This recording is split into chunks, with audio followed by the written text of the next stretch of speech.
Jessore minibus ও বাস মালিক সমিতির উদ্যোগে সংবর্ধিত হয়েছেন বাংলাদেশ সড়ক পরিবহন মালিক শ্রমিক ঐক্য পরিষদের খুলনা বিভাগীয় কমিটির নবনির্বাচিত সভাপতি আনিসুর রহমান লিটন।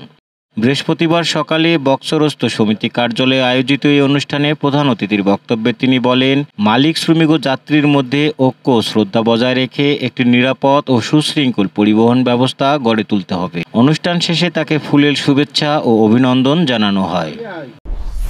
যশোরের শার্শায় সরকারি খাদ্য সহায়তার চাল ছিনতাইয়ের অভিযোগ উঠেছে স্থানীয় বিএনপি নেতার অনুসারীদের বিরুদ্ধে।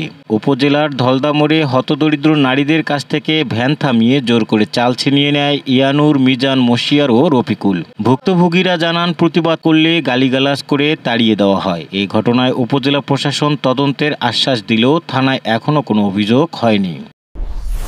যশোরের কেশবপুরে মহাকবি মধুসূদনের স্মৃতি বিজড়িত সাগরদাড়িতে কপোতাক্ষ নদের ওপর কাঠের সেতুটি ভেঙে গেছে। এর ফলে যশোর সাতক্ষীরার হাজারো মানুষ ও শিক্ষার্থী যাতায়াতে দুর্ভোগে পড়েছেন। সেতু ভেঙে যাওয়ার পর নৌ চলাচলও বন্ধ হয়ে গেছে নদীতে জমে থাকা কচুরিপানার কারণে।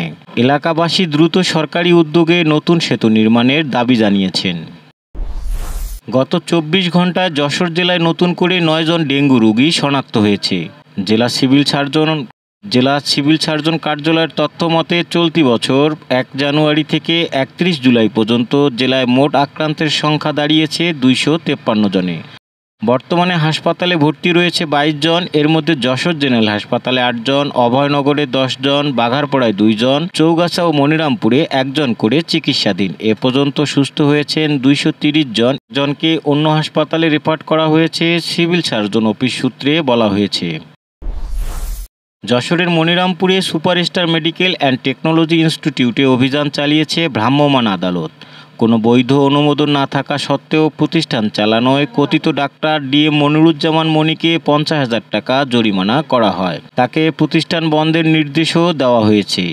একই দিন রাজগঞ্জ বাজারে আরও কয়েকটি প্রতিষ্ঠানে অভিযান চালিয়ে মোট 75,000 টাকা জরিমানা আদায় করে প্রশাসন। যশোরের বাগেরহাট এলাকায় ইটভাটায় নারী শ্রমিককে ধর্ষণের ঘটনায় 2 যুবকের বিরুদ্ধে আদালতে চার্জশিট দিয়েছে পুলিশ। ঘটনাটি ঘটে গত 25 এপ্রিল ভোরে। পুকুরে গোসল শেষে বাড়ি ফেরার সময় অভিযুক্ত আকরাম হোসেন ও রাব্বি হোসেন মিলে নারীকে ধর্ষণ করে।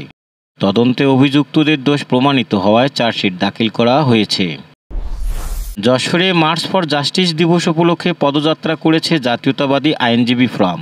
আইনজীবী সমিতি প্রাঙ্গণ থেকে শুরু হয় পদযাত্রাটি, শেষ হয় জেলা ও দায়রা জজ আদালত চত্বরে। ফোরামের আহ্বায়ক দেবাশিস দাস বলেন, ন্যায়ের পক্ষে ও আইনের শাসন প্রতিষ্ঠায় আন্দোলন চালিয়ে যেতে হবে।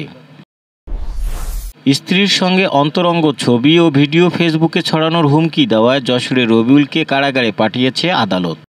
জামিন চেয়ে হাজির হলে বিচারক তাকে জামিন নামঞ্জুর করেন। মামলার বিবরণে জানা যায়, যৌতুকের জন্য স্ত্রীর উপর নির্যাতন চালাতো রবিউল। এর আগেও তিনি এক নারীর সঙ্গে একইভাবে প্রতারণা করেছেন বলে অভিযোগ ওঠে। দেশ বিদেশের খবর সবার আগে জানতে ভিজিট করুন raddennews.net।